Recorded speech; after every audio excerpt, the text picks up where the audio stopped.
Hey guys, this is Ian with Raw Beer Reviews, and I'm here for my second review. This is Bell's Expedition Stout. I thought it was appropriate that I went ahead and did this one, since I just did Bell's Black Note as my first.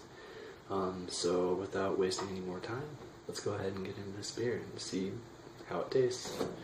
As you can see, as far as the appearance, this is a dark brown black beer with minimal head. When I first poured it, it was a nice dark tan mocha color. Because there isn't much head left, it's not really leaving that much lacing, and you can see some minimal alcohol legs on the glass. As far as the aroma, yeah, this is a nice dark, roasty, smoky imperial stout, but it is balanced, kind of a creamy or umami kind of a flavor. See, other than that, definitely getting some dark fruits in there, definitely like your figs and your plums, but that's pretty subdued. That's not like a Belgian quad or anything. It's more like, you're in the background imperial stout dark fruits.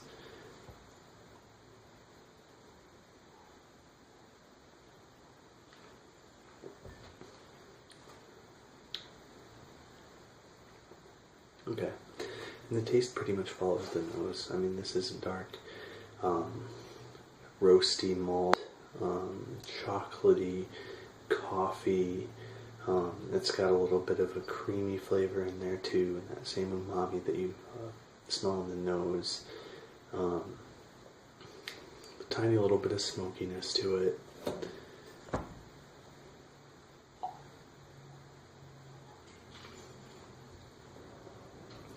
And again with the dark fruits. So I mean, pretty much the taste is the same as the nose. Now, comparing this to other beers, I think a really appropriate one to compare it to would be Founder's Imperial Stout, mainly because the breweries are within 1 or 2 hours of each other. Founder's Imperial Stout is much more roasty or smoky, where this one is balanced out with the kind of creaminess that the Founder's one doesn't have. That's not to say that the Founder's one is worse.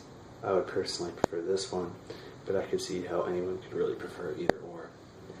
As far as the mouthfeel on this,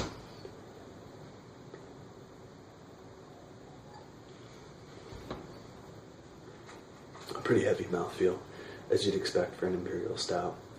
Again, it's like drinking a chocolate milkshake in beer form.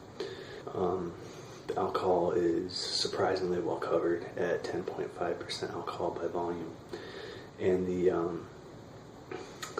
aftertaste is mostly those like roasty kind of smoked malts, with a little bit of like an espresso or a coffee flavor in there.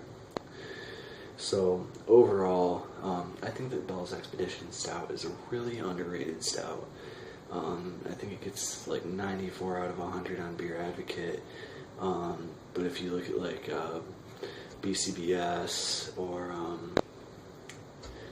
other similar beers, a lot of them are more highly rated.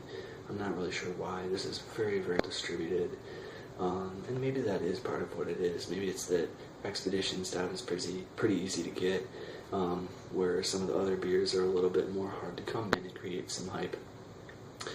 But the one good thing about this beer is, I know for me personally, I actually found a couple 6-packs of the 2012 in the store just a couple weeks ago, and it was actually so good that I went through it pretty quick.